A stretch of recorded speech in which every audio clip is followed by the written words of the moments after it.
It's a great, great day. It's a good day. Get up. Yeah. I like those dancing moves, Dr. Nadine. It is a great day to be alive, guys. Gosh. I woke up and I rolled out of bed. Let's just wait for Dwight a second here to tune this up. Thank you, Dwight. In the background, my producer helps with all this stuff. So thanks, Dwight. Welcome back, Risers and Thrivers. We are super happy to have you back with us. Another great show ahead today. We hope you really enjoyed the last one. It was super informative with Dr. David Harper, who is a food scientist who has long since studied the impact of food on our health and our well-being. So he presented all the latest and greatest science that's available to date on, how we can really empower ourselves with the foods that we eat. And I want to announce that with Dr. David Harper and actually with Dr. Gabor Mate and Dr. Jillian Hatfield, this is brand new to the press. No one knows yet, but as of effective on January 13th, we're actually hosting a health and happiness summit here in Vancouver. It's going to be a fabulous event. Our MC will be Maureen McGrath from the Sunday Night Health Show. And early days in the planning, but please just save the date for now. Saturday afternoon, it'll be run from 12 to 4 with a wine and cheese to follow. So we're super excited. Anyhow, you can catch more about David and all of his research at that event as well. So stay tuned, please. But today, gosh, we have a really important conversation ahead with Dr. Nadine Persaud. It's a conversation that is very impactful for my heart, given my own personal story of facing a 2-month terminal cancer diagnosis when I was just days after my 36th birthday with 2 babies in tow.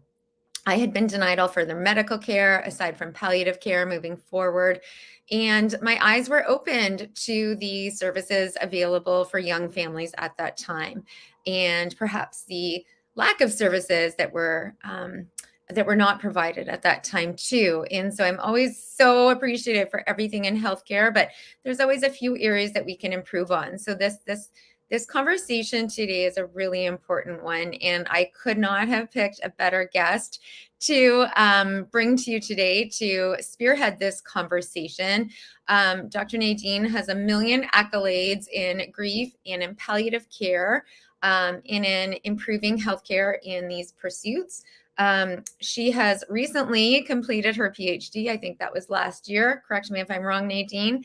After studying palliative care, specifically focused on adolescents and young adults who were dying of advanced cancer.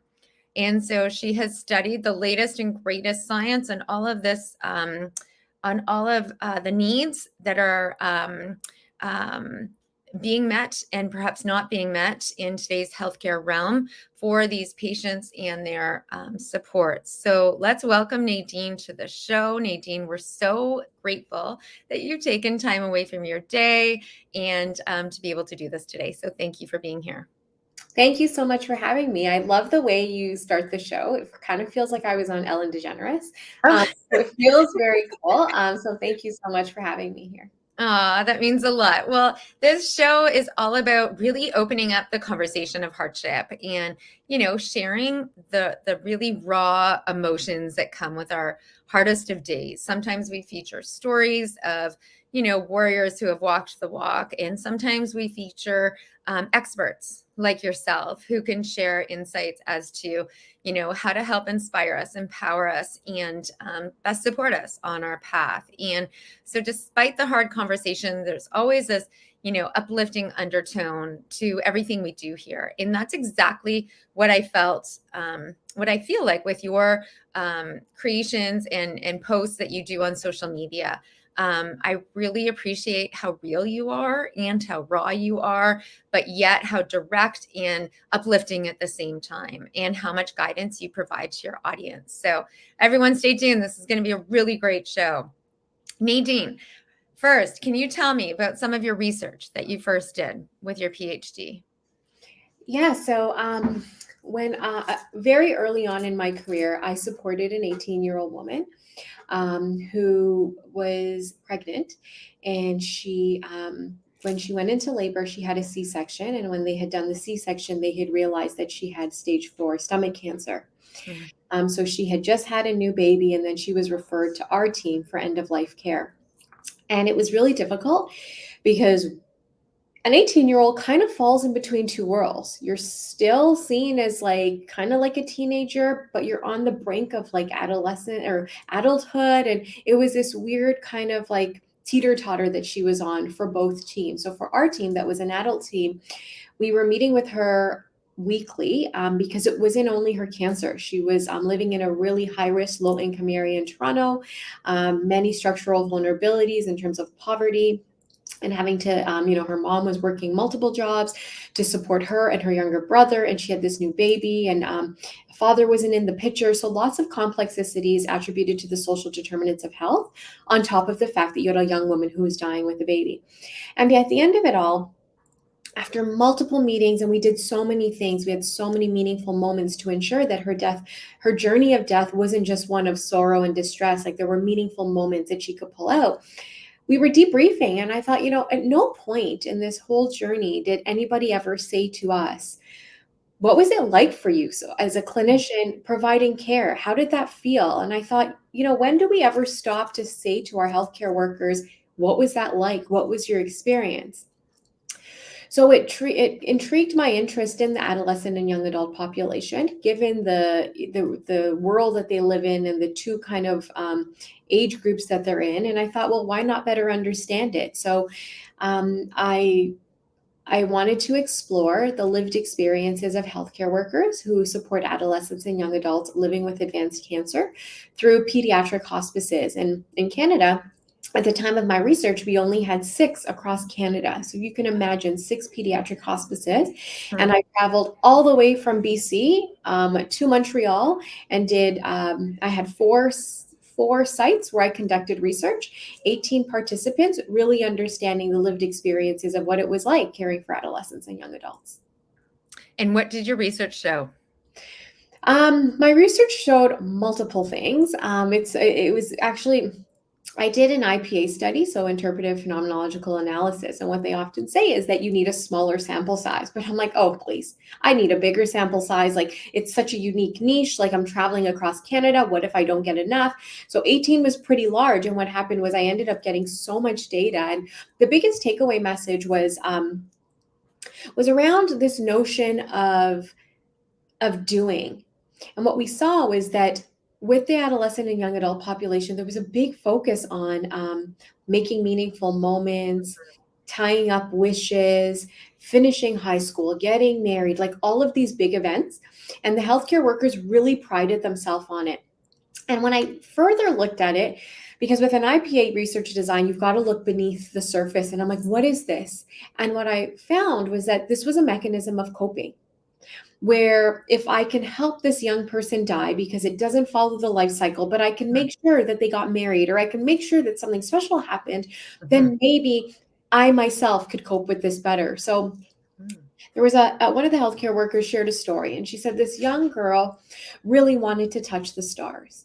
So they raised her hospital bed up really high, and they got the stick-on stars and they put them on the top of the ceiling. And that night, this young girl was going to touch the stars. And her mom said, I'm going to go outside for a second. And the nurse said, I'm going to go and get you a drink, tea. And when I come back, we'll do this special event. So they left the room for merely minutes. And when they came back, the young girl had died. And this was shared with such sorrow and agony and regret and guilt. And this had happened years before. And me listening to this story, seeing the pain and suffering of this healthcare worker, I thought, would it have been different if the young girl had lived? Of course it would have been different. She would have been sharing this story of triumph, this story of like accomplishing something beautiful. And in my mind, I thought, but it still was beautiful because this one girl died knowing that she was going to do something that she really wanted to do. But because we're this work that we do in hospice care and palliative care, regardless of age, is so emotionally intense. Sometimes we get so caught up with what we need to do that the ability to just be there is so hard, because it's hard to sit in suffering. So a lot of that came through in my research, like the coping mechanisms for adolescents and young adults, the supports that are available for healthcare workers, the nuances when caring for this population who fall between two worlds, and understanding what that means for them.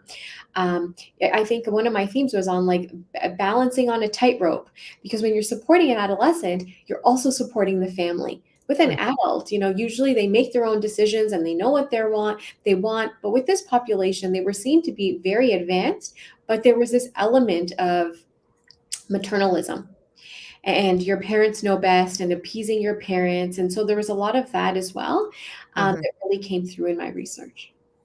Really interesting. How did you find, also from the research, that you can best support these people aside from just making these most meaningful moments? And I'm asking specifically in regards to families, friends, etc., who perhaps I'm really getting at the idea of acceptance.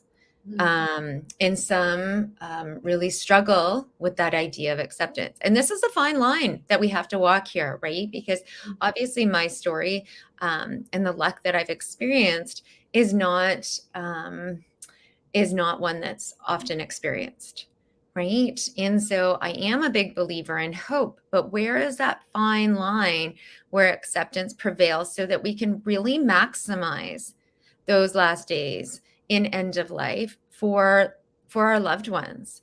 Where is that fine line that we can transfer from projecting that image of hope and, okay, let's keep fighting, to really acceptance of this is happening, and how do we embrace that? Because in my own experience,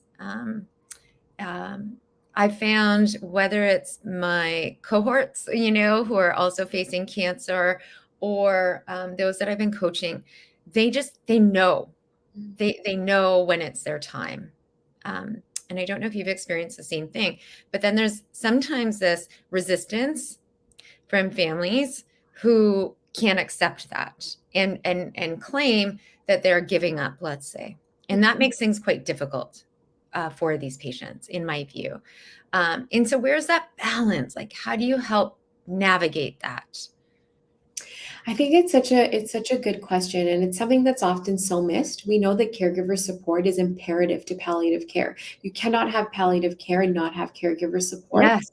And one of my patients said it so beautifully to me about 10 years ago. He looked at me and he said, "Nadine, I have it easy. All I have to do is die. My family has to live, they have to grieve, and they have to mourn." And that's what we forget, right? So often as caregivers, as family members, we're so enthralled with this end of life experience that what comes afterwards is this huge unknown of like, how do we even cope? And I often say, people say to me, like, how can you have hope in palliative care when the inevitable is that person is going to die? There can't be hope. And hope is such a beautiful concept that underpins everything that we do, because hope changes. It is not something that's stagnant. And I don't think, and when I think of Elizabeth Kubler-Ross's work around the stages of grief and, acceptance and this and that, and those 5 stages, I think that it was never meant to be stages. I think that grief isn't a stage. And I think that, it's waves and it's ebbs and flows. I often say grief is like glitter. You throw it up in the air, and as much as you try to clean it all up, the least expected, you're like, hey, I thought I got it all. It never goes away, and it's always there. Good analogy. And I think we see that often where people think like, you get to acceptance. And when you get to acceptance, and it's easy because it's going to happen. But I don't think that happens in actuality. And I think of a 3-year-old that I had supported, and he was dying of an inoperable brain tumor. And his mom he kept saying, my head is hurting, but how does a 3-year-old really talk about their head hurting?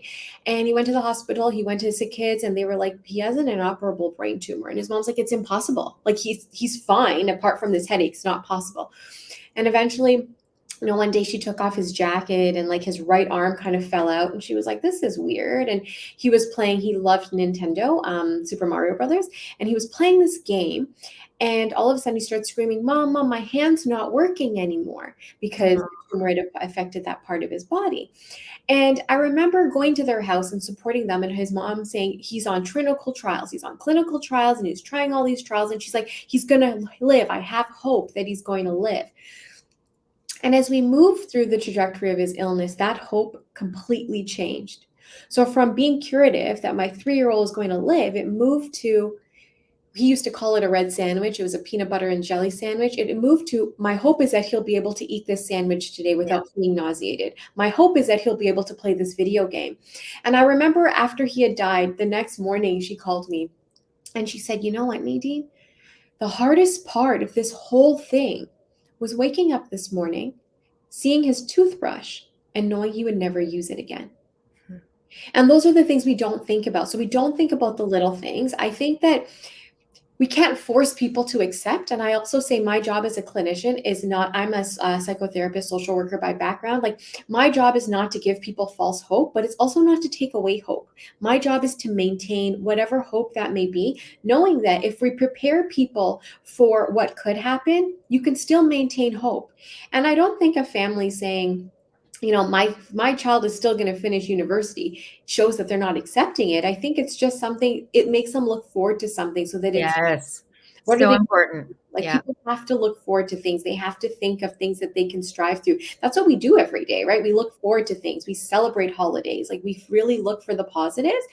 And I think it's our job to ensure that caregivers are cared for the same way we care for our patients, whether it's through counseling, whether it's through resources, whether it's through education. It is so important because we know that our caregivers support our healthcare system tremendously. Without caregivers, we would have no home care, because our home care system isn't equipped to have people die or stay at home. So it's caregivers that are augmenting that support. And how do we support those caregivers to keep people at home where they actually want to die, and ensure that they're not burning out and they're not experiencing compassion fatigue and all those other things that come with caregiving? Okay, we talked a lot. We're going to break some of this down a little bit here, because there's a lot of really great points here. In the face of hearing the words, I had months to live at 35 with, days after my 36th birthday with 2 babies in tow. I mean, sounds came out of me that I never knew before existed, right? And in my mind, instantly, like, so many things flash before your eyes, right? And I was like, gosh, who's going to make Christmas as special as it needs to be for my kids? Who's going to make their birthdays as special as it needs to be? And like, that was my job. Like, I wanted to be beside them, you know, as their loudest cheerleader on the soccer pitch. I wanted to be soaring down mountains with them. I wanted to be the first one to wake them up every single morning and the last one to snuggle them into bed every night. That was my job, and I didn't want to pass that up. And I fought to go home. I fought to go home instead of going to the palliative floor. I had been denied all further medical care at that time, aside from palliative care, but I would still come in every day to get blood transfusions. I had leukemia, just to stay alive for that day. And so in that time, I think a lot of people, even on social media today, they're like, oh my gosh, you just knew you were going to survive, right? And I had a vision of it. Don't get me wrong. I was very filled with hope, right? My vision was always that I was going to be this fit little granny pushing my future grandbabies down the Ambleside seawall here in West Vancouver. No pressure on my kids. But that was always my vision, you know, and that stemmed from another story. But anyhow, that was my vision. That I didn't know how the pieces were going to unfold, but I still held on to that vision. But at the same time, I 100% very much acknowledged this fire-breathing dragon of cancer that could blow one puff and take me out the next day. You know, it's not that I was just like, oh, I'm going to be 100% okay, right? Because I very much prepared for the worst. I very much wrote all the heartfelt notes for my children. I did the scrapbooks. I did recordings of us together. Life Chronicles is a great foundation out of California. Kate, she runs that foundation, and she is incredible. She will fly anywhere in North America, I think. And she'll come and stay in your hometown, and she will record your life story, which is such a gift, especially as a young mom who, with my babies at the time, like, I was like, they're never going to know how much I utterly adored everything about them, and trying to capture all that when you're already dying. It's so hard, but she provides these measures to do so. So she was such a gift. I very much prepared for the worst with tears streaming down my face the entire time. If my kids were awake in this time, I was by their sides. And if they were sleeping, I would be preparing for the worst. But at the same time, I always expected the best. And that's this fine balance that I would always ride, and being really real about the very real potential, but yet always hoping and expecting. So making those plans, and seeing myself creating Christmas and creating these birthdays, but not just in the future, right now, right? When you're saying that presence, for me, my focus really shifted on just maximizing the power of now, whether or not I lived until 120, or whether or not I lived one day, or whether or not I lived 1 hour. I wanted that to be a beautiful hour, if that makes sense. And so my focus shifted to the power of now and how I could maximize each and every hour. And that then, believe it or not, turned to, okay, how am I going to feel best for this hour? Right? So that then evolved to this process of, okay, how am I going to fuel myself? How am I going to, not just like my nutrition and my body, but how am I going to fuel my mind? What's in my environment that I can change that should have been changed before cancer, and now could be changed now, to really hear these lessons and focus on the moment of now. Right. And I don't know why I've survived all that I have. I really don't. I don't know if it's a gift from above. I don't know if it's from waving magic crystals or just willing it away because I just refuse to give up this ability to be mom, or, this fierce force of love that I had been enveloped with from like all corners of the world. I have no idea. If there were a cure for cancer, we wouldn't have cancer on our great planet. And I don't know that one measure, but I do think that attitude of preparing for the worst and acknowledging what we're facing, right? And also expecting the best is a good balance to ride. I know a lot of people were like, you just didn't concede to the fact that cancer could end your life. And I said, I very much did, and I think by owning that power that it had over me, it also made me rise more to the fact that I wanted this moment of now so much, and how was I going to create, like you said, those meaningful experiences right here and right now. Mm-hmm. Yeah. I will say though, because you talked a lot about, when we're supporting the adolescents, we're also supporting the families, right? In these studies. And I will say, and the healthcare workers and everybody involved, I will say, however, that facing this prognosis, I feel, in my view, from my own experience, that as a young mom, now my kids were so small at the time, right? This represents a really great unmet need in today's healthcare system. This idea of better supporting the caregivers and the families at large. So, when I was diagnosed with cancer, I feel there should have been supports in place at an adult-centered hospital that could have created a much more positive environment for my children, rather than going from a healthy mama, especially with leukemia, right? It's so fast. I hadn't even complained of feeling sick or unwell, and yet I'm on this crazy floor, and it's like this huge steep learning curve, not just for myself, but for my babies who had so many things in their hearts that they didn't have the words to use to express at that time. And gosh, you're already facing so many things personally. When you hear you have cancer, then you're like, how do I even explain this to my children? Mm-hmm. I don't even have those resources. And so, I think at the time I explained, like, especially with leukemia, you lack the ability to fight colds and bugs. And so I remember saying to my kids, we all have these fighters to fight colds and bugs, but mama's fighters just aren't strong enough right now. So mommy needs to go to the hospital where they have the tools and the know-how to make mommy's fighters stronger. Now that was kind of the lingo that I used at that time, but I'm quite sure that there should have been, professional counseling for these kids available at that time. And all through, even when I was given the palliative prognosis, there was no one checking in on my husband. There was no one checking in on my children and how they had coped with that in that time. I am very lucky to have survived, but how they would have coped with that in that time would have really determined how they thrived as adults in society later on. And in my view, healthcare is a little bit backwards right now because the healthcare system is really remunerated when we get sick or when there's problems, right? But if we take a more proactive approach and in better supporting these families like you're talking about, I think we could save so much over here if we just preemptively help these children and families stay together for one, but also just, keep the mental health stable for everybody involved, because cancer isn't just one diagnosis for one patient. It impacts the whole family. I found there were no resources for my children in this time. Everything that we found was on us to come across and to find. And I live in Vancouver, right? This is a really big center and they are doing the best they can. And I've always appreciated everything at the hospital. And it's when I've started to open up the conversation on this that even the physicians are like, oh my gosh, you're right. Like there really are no services in this arena.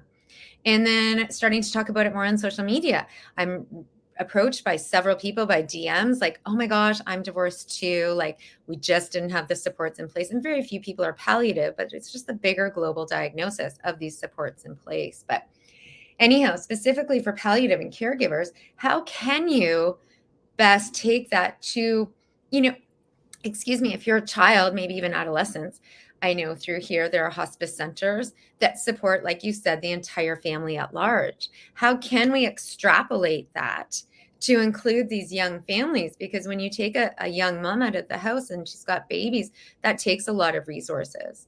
How can you include this population? Even though I have healthy children, they're struggling very, very much in the face of a young, sick parent. And I think it's a bit of an unmet need. How can we extrapolate healthcare today to include that population? Yeah, I think your story is so inspiring and what you've been through and like how you were able to, like, what I like to say is like live two realities. And I don't think you have to like be in one reality of saying I'm dying and this is what's happening. There's always that hope of like something could change or, like, so being able to, and that's why they always say like prepare for the best, prepare for the worst and hope for the best. And like living those two realities is really important. I think what you said was so powerful around like giving your kids the information that they needed to understand it the way they needed to understand it. And often what we see is like there is this protectiveness, and this came through in my doctorate research as well. It's like the need for parents to protect the child either from, and I see it in my work, my clinical work now, protecting people from their dying or protecting their child. And I think it comes out of love. But what we know is that children are very intuitive. They're very smart. And with like Google at everybody's fingertips, it's likely they can find out anything. And like the last thing you want them to do is Google anything because it makes everything worse than it is. So I think it's really important to deflate the elephant in the room, be really open, be transparent, and speak to children the way at the level that they would understand. Often we hear things like, grandma's gone to a better place or, mom is with angels. And for a child, it's like, well, I had a child say to me once, well, why can't I go with the angels? Like, I just want to see my mom. So I think it goes back to how we really explain death and dying and illness. And I think it's something that is so taboo within our society. We don't talk about that. We don't talk about dying. It's something that we're all going to face, and it's something that we all avoid. And then children see this and they don't know what death is and they don't know the permanency of it. And then how does that impact the way they live and they grow and they grieve, which we know it does because children often mimic the grief patterns of their parents.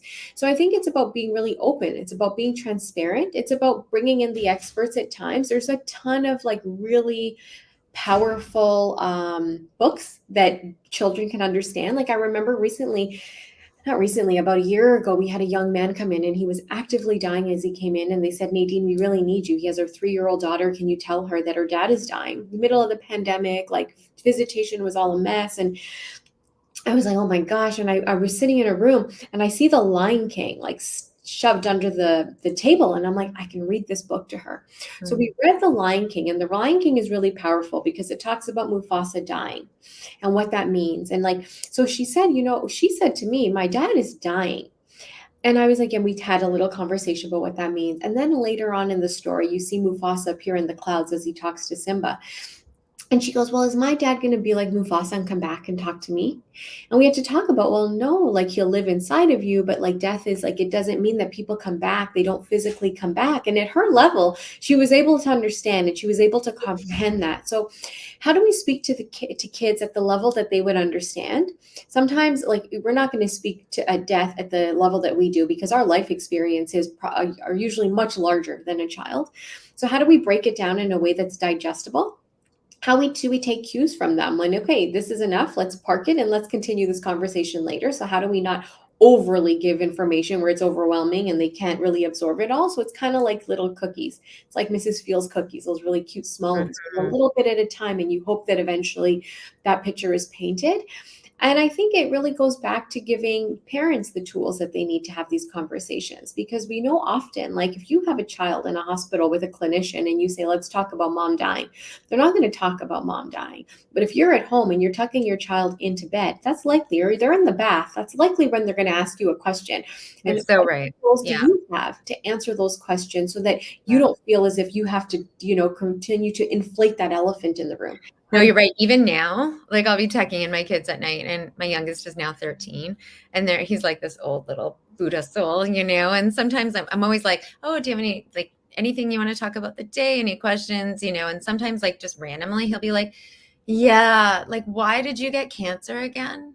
And it just like comes out so naturally at different points. And we open up the conversation as we do, but you're right. Like it comes out. Yeah. Yeah, exactly. Questions. And that's often what we see. And it's like, so how do we give parents the tools that they need so that they'll answer these questions? Because with kids, it's so sporadic. It could be the most random moment. And you're like, whoa, where did that come from? And we need to be able to give parents those tools to be able to have those conversations, because it's not always going to be at 3:00 when you have an appointment and you're at the hospital with your clinician. That's often not the way it works. Mm-hmm.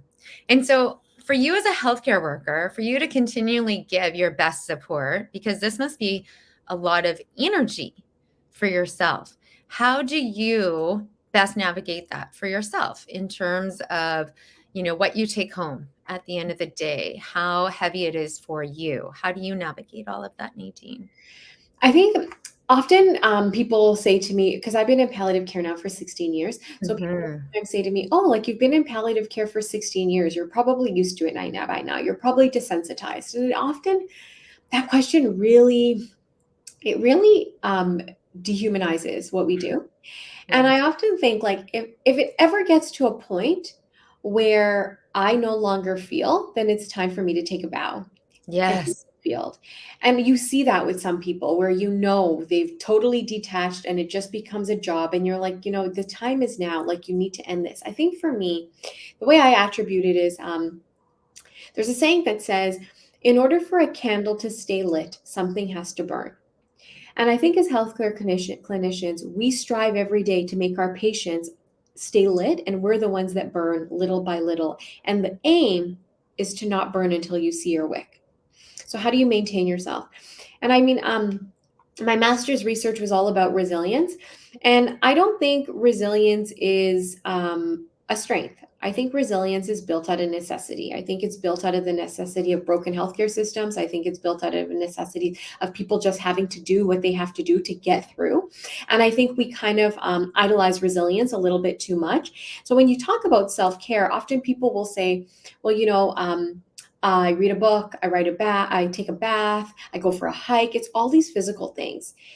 And if people ask me, like, what do you do for self-care? And they start listing these things, it overwhelms me, because I don't think that self-care is about going from vacation, because then you're going back to the same job that burnt you out. You can't go from vacation to burnout and vacation to burnout. I think self-care is about finding the ways of dealing with the day-to-day challenges that we deal with in a way that fuels you so that you don't start showing your wick, but gives you meaning and purpose at the same time. So I remember I supported this woman who was living at home in the community, and she was in her 40s, and so super young. And every time we went, like, we had these amazing conversations about like her favorite movies and like so many things that like gave her meaning and purpose. And the physician called me and said, Nadine, you need to go in. Like, we don't know what her advanced care planning is. She's actively dying. We don't know if she can die at home. So I went in, and I was sitting with her sister in the living room, and I was like, where is she? And she's like, oh, she's up in her room. She can't come down. So I said, okay. And so they were like, go meet with her in her room. So when I went upstairs, she was sitting in her wheelchair, and it was obvious that this woman was moving towards the end of life. And she said to me, can you take me downstairs? I need to feel the sun on my face, which we know often is one of the most beautiful things. The mundane things that we take for granted become the most treasured things as you move towards the end of life. And it was, she couldn't maintain her stability. And we said, we can't take you down the stairs. It's a bit unsafe. So we reeled her back into the room, and we opened all her windows, and her and I were having a conversation. And her sister brought her a glass of hot water and lemon. And she brought me a glass of like really bright juice, red juice. And as we're speaking, she goes to me, what is that? I was like, I don't know. I think it's like fruit punch or something. And she's like, oh, I'd love to drink that. And I was like, oh, here, do you want it? I haven't drank from it as yet. She's like, oh, no, I'm not allowed to drink that.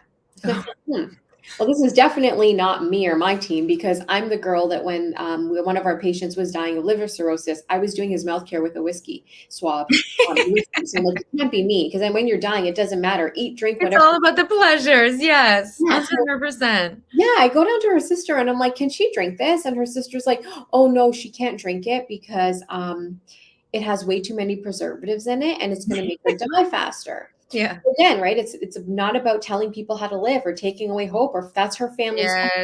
Yes. I'm not going to take away that hope, right? Next thing you know, you don't want them to think if we had given her the right thing, maybe she would have lived longer. Yeah. On their counter, they had all this juice, and it said no preservatives. So I said, well, can she drink that? And she's like, well, she's probably not going to like it. So we filled up a glass with a lot of ice, and I took it upstairs, and she drank it. And it was as if you had given pop to a 3-year-old for the first time. Like, her face lit up, and it was like a meaningful moment. And I walked back to my office, and anywhere I work, I have a me space. And I need that me space, because whenever I start feeling like my cup is full, I need to go to that me space, and I need to think. And I think self-reflection is so powerful in what we do. So there, my me space was on the steps of this Portuguese church. And if the church was open, I'd often go sit inside, but often I just sit outside on the steps. And I was sitting outside on the steps. Here where I work now, it's outside on a bench. And people know if I'm sitting there, it means that like either my cup is getting full or I'm reflecting. And I was crying, and I was like, this girl is so young, and she can't eat and drink what she wants, and it's so upsetting. And then I remembered something I had read about the importance of a small victory. And a small victory is something that we can pull out of a really bad situation that gave us meaning and purpose, that gives us that little bit of fuel to keep going. And I thought, what was a small victory? What was a small victory? And I was like, the red juice was that small victory, because she drank that juice. It gave her meaning and purpose, and it gave me meaning and purpose. And I strongly believe that not even healthcare workers, as just people, if we take a few minutes a day to identify those small victories, that's what keeps us going. Not the vacations, not the, yoga, hikes. All those things are important because it gives you meaning and purpose, but it doesn't allow you to get the fulfillment or the ability to cope with what we cope with. And identifying those small victories gives us meaning and purpose. So I think that if we take a few minutes a day to identify those small victories, it's really, really important. I really love what you said. Now, there's a lot of talk about burnout not being related to doing too much, let's say in our jobs, but of doing too little of what really fuels and refuels our cup, our innermost joy, doing more of what makes us really happy.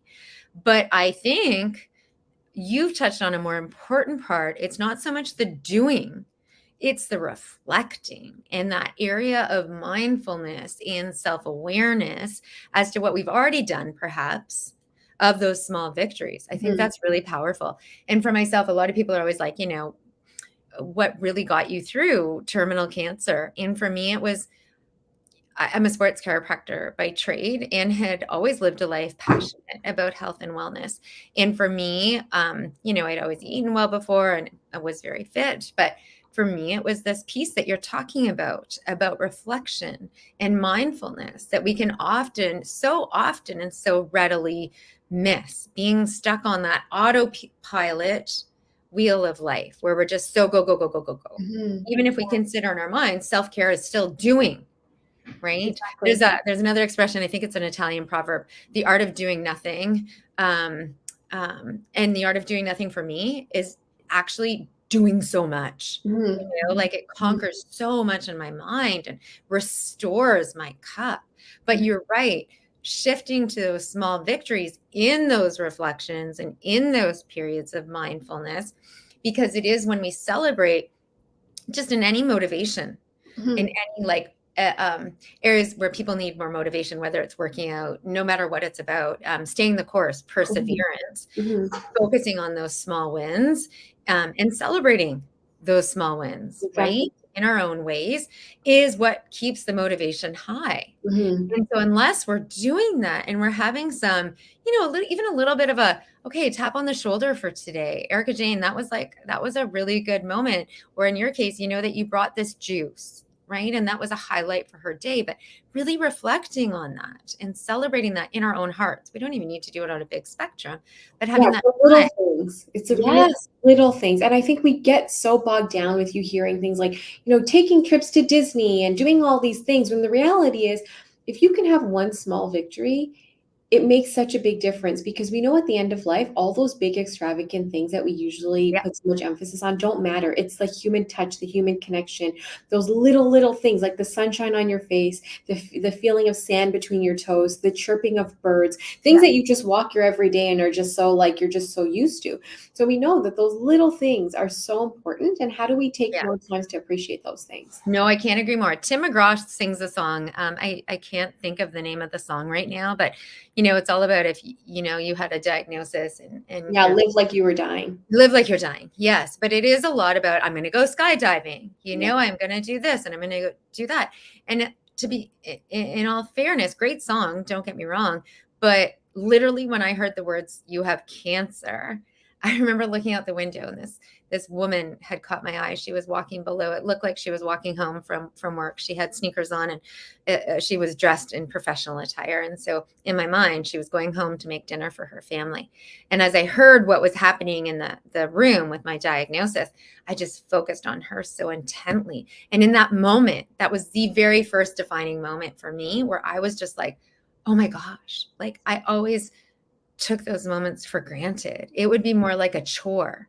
And Mhm. now I just wish I could go home to make a family dinner and that I would get to make a family dinner without a care in the world, really, again, Mhm. but you take those simple everyday moments, the everyday mundane is really where the joys of life come from. So Mhm. it's that simple drink of juice, sometimes we are really overlooking it. What Yeah. can I do for this person? How can I maximize this time? But it's a simple mundane. It's just that gift of presence that you said Yeah. too, that when we often can't sit in the struggle. And so we try to fill that space by Mhm. being busy or by doing all these things. And that's not good for our energy, So Yeah, exactly. And sitting sometimes like the words listen and silent have the same letters in them. And I don't think it's by like Mm, just by fluke. I think it's because sometimes you just have to be silent to actually listen. And sometimes you just have to say nothing to actually be present. And people need to just sometimes you just need to be there. They need to feel somebody there, but they don't need someone talking all the time or telling them how to live or whatever it is. And even ourselves, like sometimes we just need to be present. And I think that's what's so important is finding your me space, taking the time to reflect and figuring out what gives you meaning and purpose every day. I think that's really, really powerful. We're getting low on time, but I have one last question. A lot of people lack words that they want to use to support somebody in a palliative phase. How can we best support someone aside from silence when we want to give our compassion? Mhm.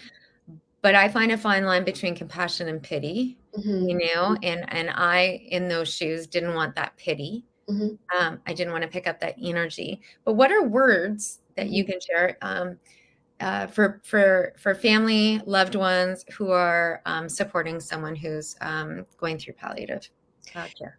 So the golden rule is treat people the way you would like to be treated. The platinum rule is treat people the way they would like to be treated. And that's what's really important as we live in a world where we're striving towards equity in healthcare and to ensure that people get the care that they need. I think that it's about taking the time to say one simple thing. How can I help you? Often we think we go in and people just need us to talk at them and tell them, like, I don't think my patients need to hear, like, you're going to get through this. You're a fighter. You're a warrior. Those things are so cringe when you think about it, because it's not about fighting a war or getting through a battle. This isn't like, that's not what people are going. And if you die, you failed, or, that's not the aim. The aim is, how do we meet people where they're at and treat them the way they would like to be treated by simply asking them. Sometimes we make things so complex because of the death denying society that we come from. We don't even know how to approach a situation where someone is living with illness because we are so fearful ourselves. Like, I know, like at our hospice, like you can't walk into someone and say, how are you today? They're going to say, how do you think I am? I'm dying. Yeah. So how do we put more meaning and purpose into the conversations that we have?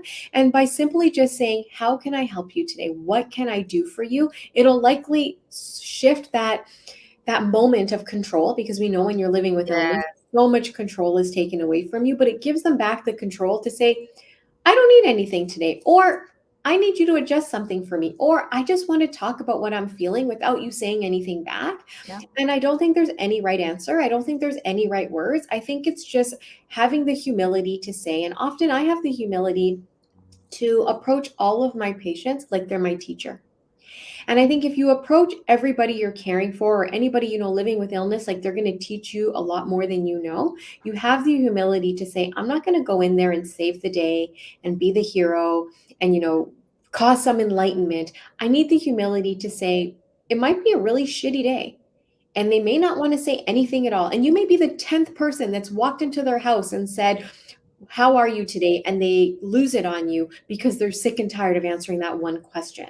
Yeah. So how do you flip it and just say, what can I do for you? Is there anything I can do for you? How can I support you? And really allow them to steer that ship, never taking control of that steering wheel, and riding that ride wherever it's going to go, knowing there's going to be ebbs and flows and waves and, calm waters and stormy waters, but knowing that you buckle up and you're in there for the ride, and living with the ability to be comfortable with being uncomfortable.